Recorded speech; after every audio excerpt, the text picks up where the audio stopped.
ರಾಮಾಚಾರ್ಯ ಚಂದ್ರಗುವ ಚಂದ್ರು ಎನ್ನುವ ದೇವರ ಕೊಟ್ಟರೆ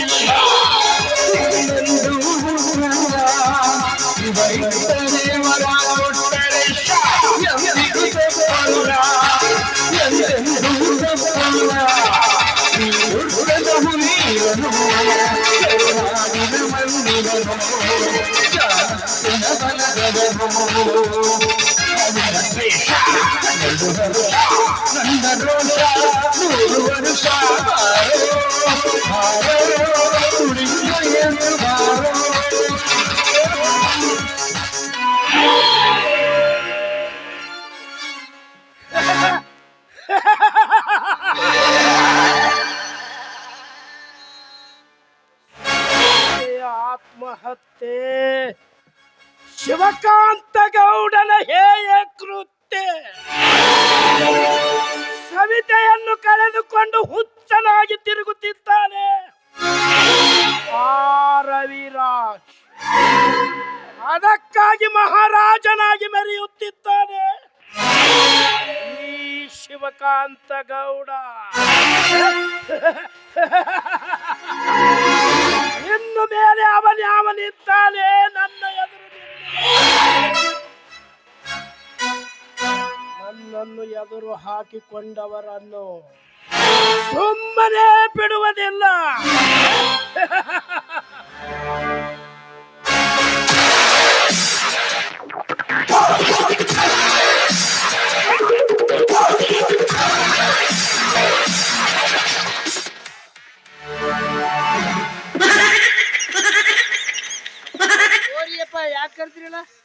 ಯಾಕೋ ನಿನ್ನನ್ನು 2 ಸಲ ಕೂಗಿದರು ಹಾಗೆ ಇರುವೆ ಅಲ್ಲ, ಏಕೆ ಸೊಕ್ಕು ಹೆಚ್ಚಾಗಿದೆ ಏನು?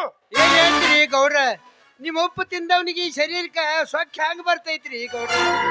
ಹಂಗೇನಿಲ್ರಿ ಅಪ್ಪ, ಇತ್ತಿತ್ಲಾಗಿ ನಂದು ವಯಸ್ಸು ಕಡಿಮೆ ಆಗ್ಯದ್ರಿ, ಕಿವಿ ಕೇಳ್ಸಂಗಿಲ್ಲ, ಅದ್ರ ದಿಸಲ್ಕ ಒಂದ್ ಸ್ವಲ್ಪ ಕೇಳಿಸಿಲ್ರಿ ಗೌಡ್ರ. ಹಾ ಇರಲಿ, ನಿನಗೆ ಹಣ ಎಷ್ಟು ಬೇಕೋ ಅಷ್ಟು ತೆಗೆದುಕೊಂಡು ಮೊದಲು ಆ ನಿನ್ನ ಕಿವಿಗಳನ್ನು ಚೆಕಪ್ ಮಾಡಿಸಿಕೋ. ಆಗಲ್ರಿ ಗೌಡ್ರ, ಆಗಲ್ರಿ. ಈಗ ಯಾಕಂದ್ರಿ ವಯಸ್ಸಾಗ್ಯದ್ರಿ, ಈ ಕಿವಿದು ಈ ಡಾಕ್ಟರ್ ಕಡೆ ಆಗ ಮಾತಲ್ರಿ. ಈಗ 60-67 ನಡೆದವ್ರಿ, ಅರು ಮರು ಹಿಡ್ದದ್ರಿ ಗೌಡ್ರ, ಅರು ಮರು. ಹಾ ಇರಲಿ ಶೆಟ್ಟಿ, ಮೊದಲು ಈ ವಿಕ್ರಾಂತನನ್ನು ಅರ್ಜೆಂಟ್ ಕೆಳಗಿಳಿದು ಬರಲು ಹೇಳು.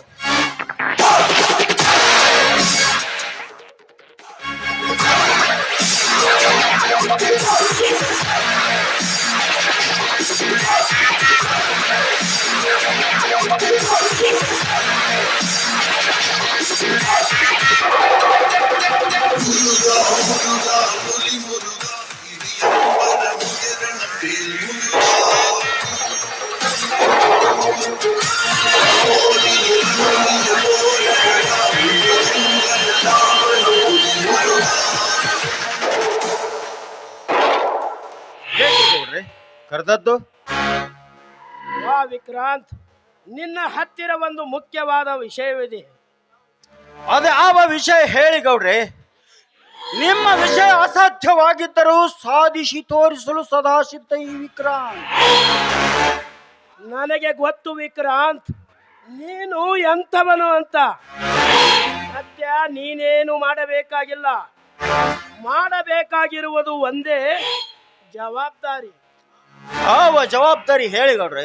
ಈ ಜವಾಬ್ದಾರಿ ನೋಡು ವಿಕ್ರಾಂತ್, ಇದುವರೆಗೂ ನಾನು ನಡೆಸಿಕೊಂಡು ಹೋಗುತ್ತಿರುವ ಈ ಮನೆ, ನನ್ನ ಆಸ್ತಿಯ ಎಲ್ಲ ಹಕ್ಕುಗಳು ನಿನಗೆ ಒಪ್ಪಿಸುತ್ತೇನೆ. ಇನ್ನು ಮೇಲೆ ಈ ಹಕ್ಕುಗಳನ್ನೆಲ್ಲ ನೀನು ನೋಡಿಕೊಂಡು ಹೋಗು. ಹೇಳಿ ಗೌಡ್ರೆ, ಆ ಯೋಗ್ಯತೆ ನನಗಿಲ್ಲ. ನಿಮ್ಮ ಮನೆ ಕಾಯುವ ಕಾವಲುಗಾರನಷ್ಟೇ ನಾನು. ನನಗೇಕೆ ಬೇಕು ಈ ತಿಜೋರಿಕಿ? ನಮ್ ಗೌಡ್ರು ಹೇಳ್ತಾರ ತಗೋರಿ, ಯಾಕೆ ವಾಲ್ ಅಂತೀರಿ, ಯಾಕೆ ಬ್ಯಾಡ ಅಂತೀರಿ ನೀವು? ಬಾಯಿ ಮುಚ್ಚಿಕೊಂಡಿರೋ ಕತ್ತೆ, ಉಪ್ಪು ಉಂಡ ಮನೆಗೆ ಉಗುಳುವ ಭಂಡನಲ್ಲ ಈ ವಿಕ್ರಾಂತ್. ಶಿವಕಾಂತ ಗೌಡ್ರ ಆಸೆ ನನಗೆ ಆಜ್ಞೆ. ಅವರ ಎದುರಾಗಿ ನಿಲ್ಲುವ ಹಸುಳೆಗಳನ್ನು ಸುಟ್ಟು ಹಾಕುವುದೇ ಈ ವಿಕ್ರಾಂತನ ಪ್ರತಿಜ್ಞೆ. ಯಾಕ್ರಿ ಅಪ್ಪ ಬ್ಯಾಡ ಅಂದ್ರೆ ಬಿಡ್ರಿ, ಎಷ್ಟ ಅದಕ್ಕನೆ ಬರ್ತೀರಲ್ಲ ನನ್ ಮ್ಯಾಗ. ವಿಕ್ರಾಂತ್, ಶೆಟ್ಟಿ ಹೇಳುವ ಮಾತು ನಿಜವಿದೆ. ನಾನೇನು ನಿನ್ನ ಆಸೆಗೆ ಅಡ್ಡಿಯಾದವನಲ್ಲ. ನಿನ್ನ ತಲೆಯ ಮೇಲೆ ಭಾರವನ್ನು ಹೊರಿಸುತ್ತಿಲ್ಲ. ನೀನು ಮಾಡುತ್ತಿರುವ ಕೆಲಸದ ಜೊತೆಗೆ ಇದನ್ನು ನೀಗಿಸಿಕೊಂಡು ಹೋಗುವೆ ಎಂದು ತಮ್ಮನ ಸರಿ ಎಂದು ಹೇಳಿರುವೆ ಅಷ್ಟೇ. ಆಯ್ತು ಗೌಡ್ರಿ, ನೀವು ನಿಮ್ಮ ಮಾತನ್ನು ಮೀರಲು ಸಾಧ್ಯವಿಲ್ಲ. ನೀವು ಹೇಳಿದಂತೆ ಕೇಳುವುದೇ ಈ ವಿಕ್ರಾಂತನ ತೀರ್ಮಾನ. Very good. ಹಾಗಾದರೆ ತೆಗೆದುಕೋ.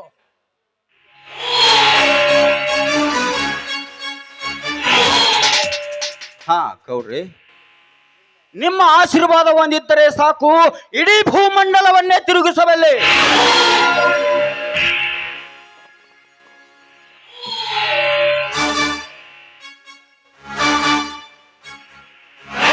ಗೋಪಾಲ,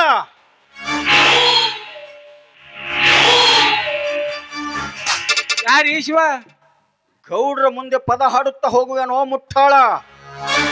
ನಿನಗೇನು ಕೆಲಸವಿಲ್ಲವೇನು? ಎಲ್ಲ ಮುಗಿಸಿ ನೀನೇ ಈಗ ಬಂದಿರಿ ಒಳಗಿಂದು.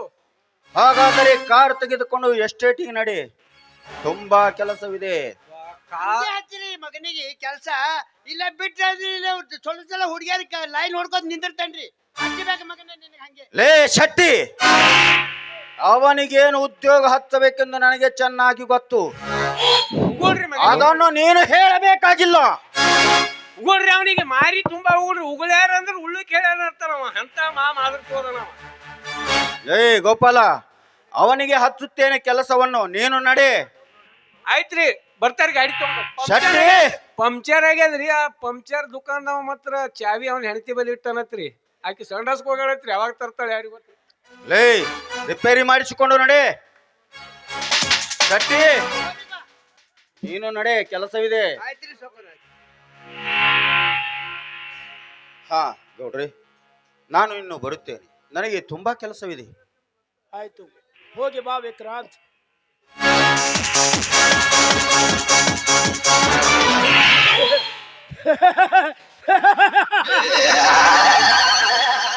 ರವಿರಾಜ್ ಹಾಗೂ ಶಶಾಂಕನ ಬಾಳು ಕಣ್ಣೀರಿನ ಗೋಳು. ಇನ್ನು ಮೇಲೆ ಅವನಿತ್ತೋದು ನನ್ನ ಎದುರು ನಿಲ್ಲುವ ಗಂಡು.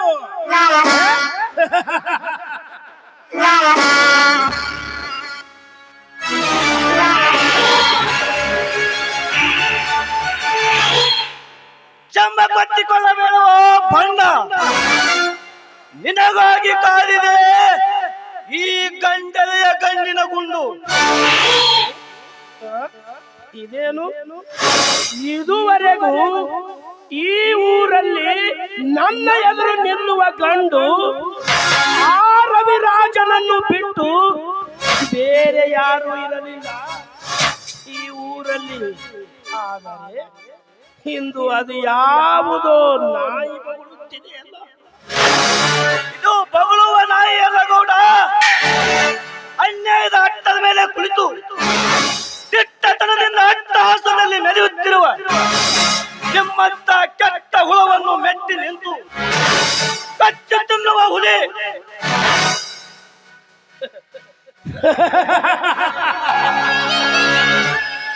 ಗಿರಿ ಗಗನಗಳೇ ಈ ಶಿವಕಾಂತ ಗೌಡನ ಧರ್ಮಕ್ಕೆ ನಿನ್ನಂತ ಚುಲ್ಲಕ ಬರೀ ನನ್ನನ್ನು ಏನು ಮಾಡುವುದಕ್ಕಾಗುವುದಿಲ್ಲ. ಅದು ಇರಲಿ, ನನ್ನ ಕೋಟೆಗೆ ನುಗ್ಗಿ ಎದೆ ಹಿಗ್ಗಿಸಿ ಮಾತನಾಡಿದ ಹಸುಳೆ ನೀನ್ಯಾರು? ಸಿಪಾಯಿ, ಸಿಡಿದಾದ ಸಿಪಾಯಿ. ರವಿರಾಜನ ತಮ್ಮ. ನೋಡು, ಸುಮ್ಮನೆ ನನ್ನ ಜೊತೆ ವಾದ ಮಾಡದೆ ಸುಮ್ಮನೆ ಇಲ್ಲಿಂದ ಹೊರಟು ಹೋಗು. ಇಲ್ಲದಿದ್ದರೆ ನನ್ನನಿಗೆ ಆದ ಪರಿಸ್ಥಿತಿ ನಿನಗೂ ಬರುವುದುಂಟು. Be careful. ಎತ್ತರ ಹೇಳುವ ಹುತ್ತು ನಾಯಿ, ಬಾಯಿ ಮಾತಿನಿಂದ ಬಡಾಯಿಸುವ ಬಣ್ಣ ಕೋರನಲ್ಲ ಈ ರಣಜಿತ.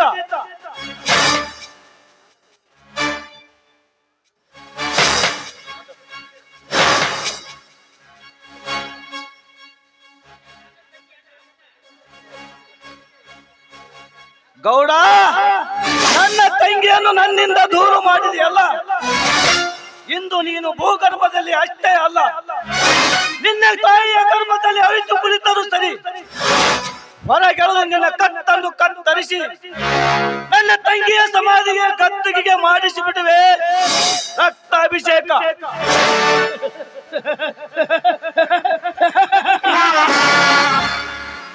ಕನಸು ಕಾಣುತ್ತಿರುವೇನಲೇ ತೀರಬೋಕಿ. ನಿನಗೇಕೆ ಬೇಕು ಈ ಸರ್ಪದ ಸವಾಸ? ಸುಮ್ಮನೆ ಹೊರಟು ಹೋಗು. ಇಲ್ಲಿ ಸುಮ್ಮನೆ ಹೋಗಲು ಬಂದಿಲ್ಲ ಗೌಡ, ನಿನ್ನ ಎದೆ ಸಿಡಿ ರಕ್ತದ ಕಲೆ ಆಡಲು ಬಂದಿರುವೆ ಗೌಡ. ಮುಗಿಯಿತು ಇಂದಿಗೆ ನಿನ್ನ ಕಪಟ ನಾಟಕದ ಸನ್ನಿವೇಶ. ಎನಿಸಿಕೋ ನಿನ್ನ ಹೆತ್ತವರನ್ನು, ಚಂದನಾಗು ಶವನ ಪಾದ ಸೇರಲು.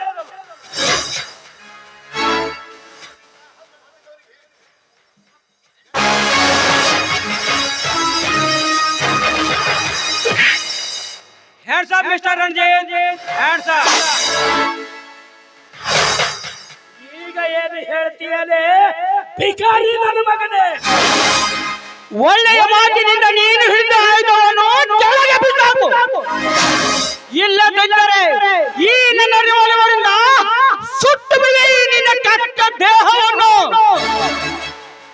ಈಗ ಎಲ್ಲಿ ಹೋಯಿತು ನಿನ್ನ ಪೌರುಷ? ಹೀಗೇಕೆ ನಿಂತಿರುವೆ ಬೆದರಿದ ಜಿಂಕೆಯಂತೆ? ಹೋಯಿತೇನೋ ನಿನ್ನ ಶೌರ್ಯ? ಹೇಳಿ ಅಂತ ಹೆದರಿಸಿದರೆ ಬೆದರಿದ ಚಿಗುರೆ ಅಂತೆ. ನಿಲ್ಲುವ ಚದುರ ನಾನಲ್ಲ ಗೌಡ, ನರಸತ್ತನ ಮರ್ತನಂತೆ, ಚಂಡನಾಗಿ ರಂಡೇರ ಕೊಂಡನಾಗಿ, ಬಂಡನಂತೆ ಹೆಂಡ ಕುಡಿದು ಹೆಂಡ ತಿನ್ನುವ ಹೇಳಿ ಗೌಡ ನೀನು. ಗೌಡ್ರೆ, ಇವನನ್ನು ಮಾತು ಬೇಸಲು ಬಿಡುತ್ತಾರೆ. ನಮ್ಮ ಮರ್ಯಾದೆಯನ್ನು ಗಾಳಿಗೆ ತೂರಿ ಬಿಡುತ್ತಾನೆ ಈ ಸೂಳೆ ಮಗ. ಸೂಳೆ ಮಗ ನಾನಲ್ಲ ಇನ್ಸ್ಪೆಕ್ಟರ್, ಹೆತ್ತ ತಾಯಿಯ ಸಮನಾಗಿರುವ ಈ ನಿನ್ನ ಕರ್ತವ್ಯ ದೇವತೆಯನ್ನೇ ಲಂಚದಾಸೆಗಾಗಿ ಮಂಚದ ಮೇಲೆ ಮಲಗಿಸಿ ವ್ಯಭಿಚಾರಕ್ಕೆ ಹತ್ತುವ ನೀನು ಸೂಳೆಯ ಮಗ. ಬಾಯಿ ಮುಚ್ಚು ಬದ್ಮಾಶ್. ಬಾಯಿಗೆ ಬಂದಂತೆ ಬಹಿಷ್ಕಾರ ಹಾಕಿದರೆ ನೀ ಕೆಟ್ಟ ದೇವವನ್ನು ಸುಟ್ಟು ಬಿಡುವೆ. ಎಚ್ಚರ.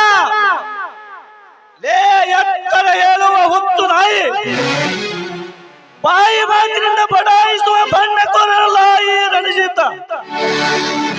ಮಿಸ್ಟರ್ ಸೂರ್ಯಕಾಂತ್, ನಿನ್ನಂತ ಸಣ್ಣನಿಗೆ ಪುಣ್ಣನಾಗಿ ರಣರುದ್ರ ಕಂಡರೆ, ನಿನ್ನ ಎದೆ ಗಟ್ಟಿಯಾಗಿದ್ದರೆ ಈ ರಣಜೀತನ ರಣರಂಗಕ್ಕೆ ಬಂದು ಯುದ್ಧಕ್ಕೆ ಸಿದ್ಧನಾಗು. ಆಗ ತಿಳಿಯುವುದು ಯಾರು ಸೂರ್ಯ ಮಗ, ಯಾರು ಕತ್ತಿಯ ಮಗ ಎಂಬುದು.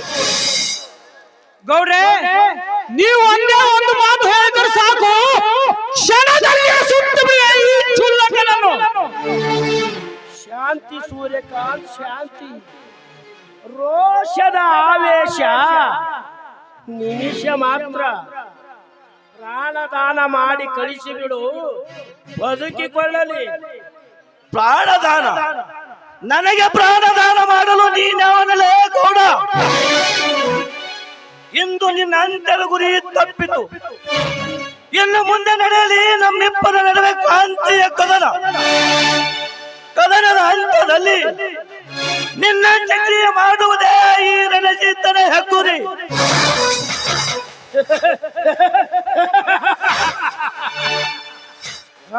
ಕುರಿಯ ಹಾದಿಯಲ್ಲಿ ಮುನ್ನುಗ್ಗಿದರೆ ಮುತ್ತರಿಸಿ ಬೀಳಿದ ಮಗನ ಎಚ್ಚರ.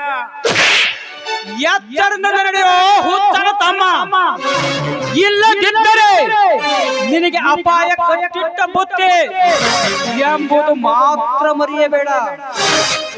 ಅಪಾಯ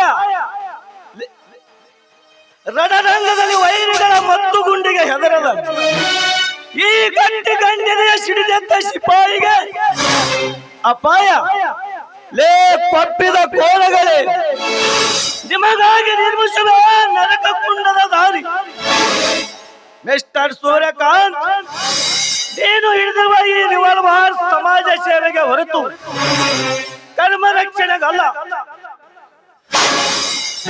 ನಾನು ಹಿಡಿದಿರುವ ಈ ಆಯುಧ 100 ಕೋಟಿ ಭಾರತೀಯರ ರಕ್ಷಣೆಗಾಗಿಯೇ ಹೊರತು ನಿಮ್ಮಂತ ಕುಲಗೇಡಿ ಕುಕರ್ಮಿಯನ್ನು ಕೊಲ್ಲುವುದಕ್ಕಲ್ಲ. ವಿದೇಶಿಯರನ್ನು ಸುಡುವುದಕ್ಕೆ ಆಯುಧ ಕೊಟ್ಟಳು ಆ ಭಾರತ ಮಾತೆ. ಆದರೆ ಸ್ವದೇಶಿಯಲ್ಲೇ ಇಂಥ ಹೇಸಿ ಸೂಳೆ ಮಕ್ಕಳುತ್ತಾರೆಂದರೆ ಸದಾಶಿತ್ತ ಈ ಸಿಪಾಯಿ.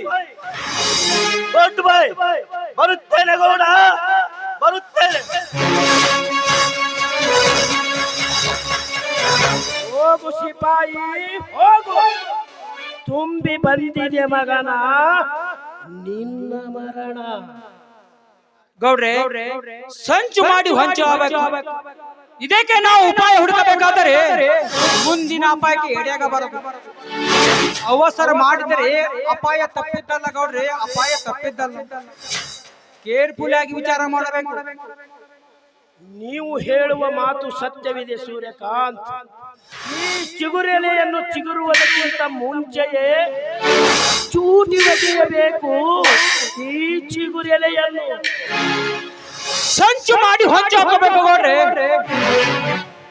ಆ ಬಡ ಶಶಾಂಕನ ಬಾಳು 100 ಮಾಡಬೇಕು ಅಂದರೆ ಮೊಳಕೆ ಹೊಡೆಯುವ ಪ್ರಾಯದ ಹೊಸ್ತಿಲಲ್ಲಿ ಜ್ಯೋತಿಯ ಶೀಲ ಚಿತ್ರವಾಗಬೇಕು. ಅಂದಾಗ ಆ ಬಡ ಶಶಾಂಕನ ಬಾಳು ಕಣ್ಣೀರ ಕಡಲಾಗುವುದು.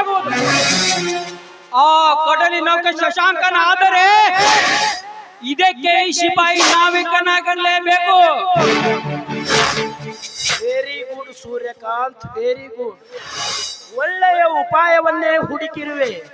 ಹಾಗಾದರೆ ಮತ್ತೇಕೆ ತಡ, ಈಗಲೇ ನಡೆಯಲಿ ಆ ಕಾರ್ಯ. ಆ ಬಡ ಶಶಾಂಕನ ಬಾಳಿಗೆ ಬೆಂಕಿ ಹಚ್ಚಲೇಬೇಕು. ಆ ಬೆಂಕಿಯನ್ನು ನೋಡಿ ನಾವಿಬ್ಬರು ನಕ್ಕು ನಲಿಯಬೇಕು ಒಂದಾಗಿ.